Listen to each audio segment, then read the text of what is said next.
नमस्कार.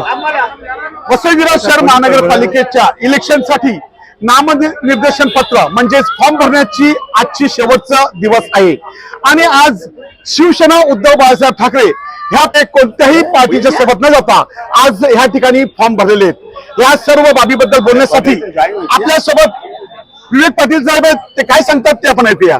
साहेब नमस्कार. नमस्कार साहेब, आज तुम्ही फॉर्म कोणी कोणी आणि कोणते कोणते वार्डमधून भरलेले आहेत? आता आमचं 23 नंबर वार्ड आणि 26 नंबर वार्ड याच्यातून पूर्ण पॅनल झाले, म्हणजे 8 आम्ही फॉर्म भरलेले आणि 24 नंबर मधून देखील तुम्ही काही उमेदवार चालू आहेत. ते त्यांचे काम चालू आहे. ते आल्यावर खाली बघा. असं बोललं जातं की तुम्ही कालपर्यंत बहुजन विकास आघाडी काँग्रेस ह्यांच्या पॅनल मध्ये ह्यांच्या सोबत तुमची युती होणार होती, मग अचानक काय झालं? आमची खूप इच्छा होती बहुजन विकास आघाडी, मनसे आणि काँग्रेस एकत्र येऊन बीजेपीच्या विरोधात लढायचं, परंतु आम्ही आमदाराबरोबर माननीय इथे बरोबर 3 वेळा आम्ही मीटिंग घेतली आमचे वरिष्ठ येऊन, परंतु आम्हाला ते यश नाही. आता तुम्ही आणि मनसे आणि काँग्रेस ह्यांची युती झाली असताना देखील तुम्ही येथे वसईमध्ये युती न केल्यामुळे आता बीजेपीला ह्या ठिकाणी जिंकण्याचा चान्स असं बोललं जातं, त्याबद्दल तुम्ही काय सांगाल?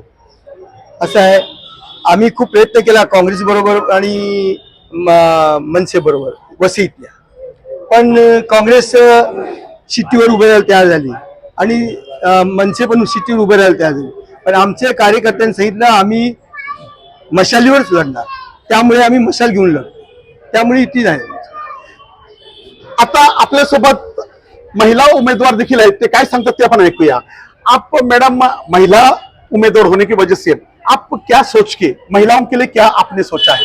महिलाओं के लिए सबसे पहले बोलना चाहूंगी, मैं जसिंता फिंच शहर संगठक यूबीटी दैट इज माय शिवसेना उद्धव बालासाहेब ठाकरे की तरफ से हूँ, और उन्होंने मुझे उम्मीदवारी दी, इसके लिए मुझे बहुत बहुत खुशी है. इसके लिए I thank you with my heart and soul, and I am going to work very hard for the ladies, specially जिनको काम नहीं है, जो बहुत सारे बेरोजगार लेडीज है, उनके लिए मैंने हमेशा काम करना चाहा है और मैं करती रहूंगी. जैसे और बच्चे लोग हैं, बच्चे लोग जैसे स्कूल, छोटे स्कूल नहीं है, बहुत सारे बच्चे जो पढ़ नहीं लिख पाते हैं, उनके लिए स्कूल जरूर से मैं चाहूंगी मैं.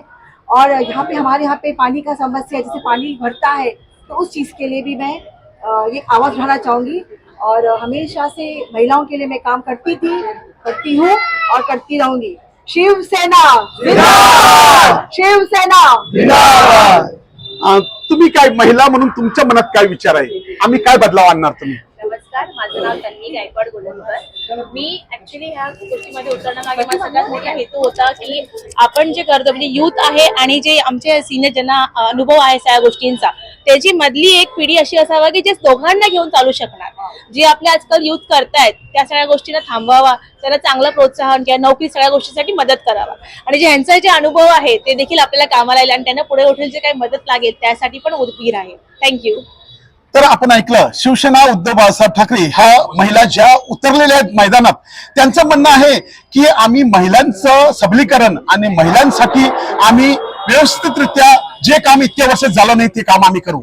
वसई लाईव्ह न्यूज साठी दिलीप डाबरेसह अब्दुल कलाम. नमस्कार.